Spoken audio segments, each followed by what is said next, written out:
Hello दोस्तों, Reshma study hub channel में आज हम जो पढ़ने वाले हैं वो है संज्ञा। संज्ञा क्या है और इसकी पहचान से जुड़े हुए बहुत सारे क्वेश्चंस हैं कि संज्ञा और उनके जो टाइप्स हैं उन्हें किस प्रकार से हम डिफाइन करें, कैसे पहचाने कि कौन सी संज्ञा क्या है। तो आइए देखते हैं। पहले हमने संज्ञा की परिभाषा को लिखा है।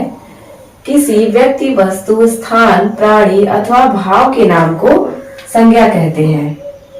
ये तो सभी लोग जान रहे हैं और पढ़े भी हैं बहुत पहले से ही कि राम, मेज, दिल्ली, कुत्ता, सच्चाई आदि ये सब क्या है? ये संज्ञाएं हैं। ये व्यक्ति का नाम है, ये वस्तु है, ये स्थान है, ये प्राणी है और ये भाव के नाम है। तो ये संज्ञाएं हो गई। और संज्ञा के भेद से, संज्ञा के भेद में भी काफी दिक्कतें हैं। कहीं आते हैं कि 3 भेद होते हैं और कहीं 5 भेद। तो मुख्यतः देखिए, मुख्यतः तो इसके 3 भेद होते हैं। मेन रूप से मुख्यतः संज्ञा के 3 भेद होते हैं। कौन कौन से जो मुख्य है? व्यक्तिवाचक, जातिवाचक और भाववाचक। लेकिन अगर इस तरह भी कहा जाए तो सामान्यतः इसके 5 भेद हैं। 2 भेद इसमें और जुड़ जाते हैं जो कि जातिवाचक संज्ञा के अंतर्गत ही आते हैं, जो है पदार्थवाचक और समूहवाचक। तो व्यक्तिवाचक आप जानते हैं, जो किसी विशेष व्यक्ति, वस्तु, स्थान का बोध कराता है वो व्यक्तिवाचक संज्ञा कहलाता है। जैसे कि गंगा या राम या फिर दिल्ली, किसी विशेष व्यक्ति, वस्तु, स्थान का जो बोध कराए वो व्यक्तिवाचक संज्ञा कहलाता है। जातिवाचक, जिस संज्ञा शब्द से किसी जाति वर्ग का बोध होता है उसे जातिवाचक कहते हैं। जैसे कि कह दिया जाए पहाड़,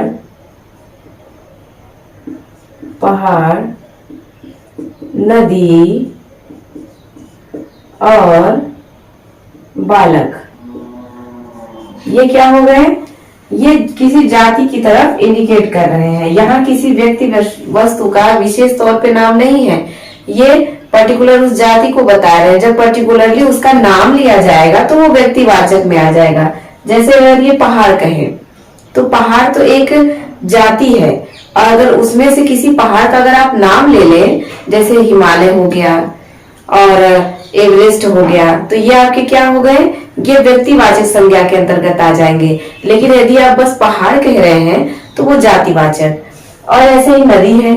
अगर आप कहें नदी, तो नदी में तो बहुत सारी नदियां आती हैं, लेकिन हमने किसी का नाम नहीं लिया, बस हमने कहा, अगर वाक्य में आ गया नदी सीधी रेखा में बहती है या नदियां सदा नीरा होती है, तो वो जो अंडरलाइन कर दे कि ये नदी कौन सी संज्ञा है, तो वो जातिवाचक होगी, क्योंकि यहाँ पर किसी विशेष संज्ञा का नाम नहीं लिया गया है, किसी विशेष नदी का नाम नहीं लिया गया है।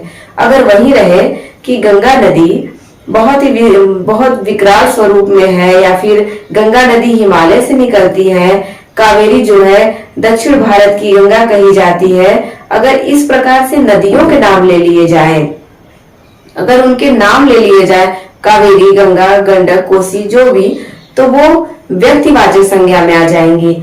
और ऐसे ही बालक है, तो बालक, प्रत्येक बालक को, किसी का नाम नहीं लिया गया, प्रत्येक बालक को बालक ही कह दिया गया, एक जाति में उन्हें संबोधित कर दिया गया। बालिका है तो संपूर्ण बालिका वर्ग का हो गया संबोधन। जब हम नाम ले लिए रामू, राजू, सोहन, मोहन, तो वो क्या हो गए? वो व्यक्तिवाचक हो गए। और बालिका, अगर उसमें किसी सीता, गीता, रीता, अगर किसी का नाम ले लिया गया तो वो व्यक्तिवाचक में चले जाएंगे। तो यहाँ तक समझ में आया आपको? अब देखिए भाववाचक। भाववाचक क्या होते हैं कि ये संज्ञा, सर्वनाम, क्रिया और विशेषण से ही बनते हैं भाववाचक। जैसे कि हो गया आपका सच्चाई, ईमानदारी, मिठास, ये सभी क्या है? ये भाव है। भाववाचक संज्ञा इसलिए कहा जाता है क्योंकि अक्सर तो सभी संज्ञाएं दृष्टिगत होती हैं, लेकिन जो भाव होते हैं वो अंतर्निहित होते हैं। आप इन्हें इसके जरिए भी समझ सकते हैं, ऐसे भी, और इस तरह भी समझ सकते हैं कि इनमें प्रत्ययों के माध्यम से, जैसे इसमें भाववाचक में क्या होता है कि ई प्रत्यय लगा रहेगा या फिर अंत में ता लगा रहेगा। इन प्रत्ययों के साथ संयुक्त रहते हैं भाववाचक संज्ञाएं।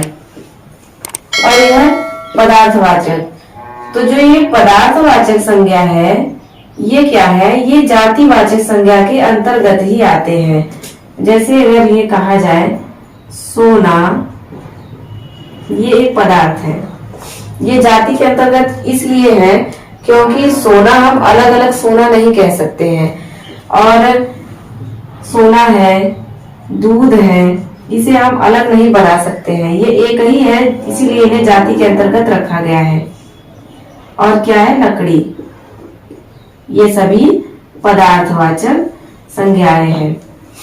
और समूहवाचक, समूह, जो किसी समूह का, ग्रुप का बोध करा रही हो, वहां पे समूहवाचक संज्ञा होती है। जैसे कि कहें एक तरह से वीर हो गया आपका, सेना हो गई, और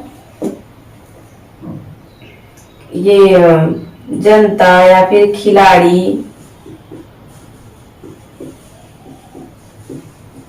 ये क्या है, सॉरी खिलाड़ी नहीं रहेगा यहाँ पे,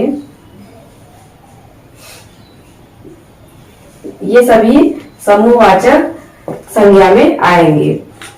तो ये सारी है हमारे संज्ञा से जुड़े हुए पूरे कंप्लीट टॉपिक। अभी हमें आपको ये सबसे मुख्य ये होता है कि आप जाति को पहचान लें और व्यक्तिवाचक, इन्हीं दोनों से ज्यादा क्वेश्चन पूछे जाते हैं कि आप व्यक्तिवाचक और जाति में बोध करना सीख लें। अपने अगले वीडियो में हम आपको किस प्रकार से संज्ञा, सर्वनाम, क्रिया एवं विशेषण के माध्यम से कैसे हम भाववाचक संज्ञाओं को बनाते हैं ये सीखेंगे। तब तक के लिए आप पढ़ते रहिए, और आने वाले जो एग्जाम्स हैं 2024 में बहुत से एग्जाम आने वाले हैं, ढेर सारी भर्तियां आने वाली हैं, और आप हिंदी की जो तैयारी है वो हमारे साथ करते रहिए, बने रहिए। थैंक्स।